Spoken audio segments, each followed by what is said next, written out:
Častokrát se nás lidé ptají, jak jsme vlastně vznikli.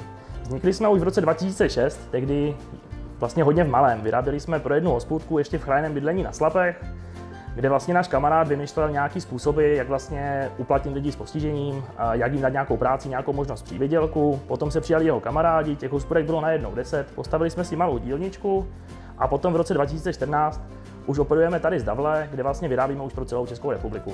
Spoustukrát se nás lidi ptají, co to vlastně znamená ten příběh. Je to o tom, že vlastně my jsme tohle začali dělat jako terapii pro lidi s mentálním postižením a do dneska to vlastně funguje na tomhle principu. Máme v Davli vlastně postavený sociální podnik, zaměstnáváme 15 lidí se zdravotním postižením, především teda s mentálním postižením. Krom toho, že teda chceme zaměstnávat lidi s postižením, uvést je na trh práce, uplatnit je, protože vlastně výroba sýru není nějak jakoby extrémně náročná, je to vhodná pozice vlastně pro lidi, kteří se chtějí uplatnit na trhu práce, tak se zároveň snažíme to dělat co nejlíp, jak to jde. Používáme výhradně jakoby lokální dodavatele, nakládáme jenom sedlčanské hermelíny, máme bezlepkové špekáčky, používáme různé čerstvé bylinky a cílem je vlastně, aby ty naše výrobky byly nejlepší na trhu.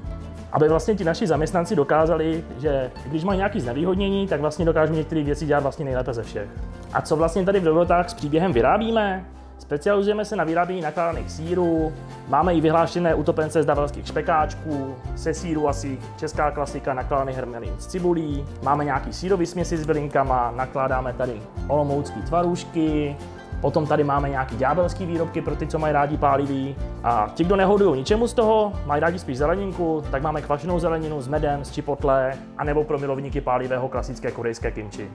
Kde můžete dobroty s příběhem zakoupit? Třeba na našem e-shopu máme zajištěnou chlazenou přepravu, která vám je doručí až k vám do domu. A pokud byste chtěli třeba jenom jednu skleničku, máme asi 300 farmářských obchůdků po Česku, kde dodáváme. Můžete se podívat třeba do sítě Sklizeno, tam nás taky najdete. No a pokud nejsme v tom farmářském obchůdku, kam chodíte zrovna vy, tak se zeptejte. Rádi budeme mít dalšího spolupracovníka a přivedeme dobroty s příběhem k vám.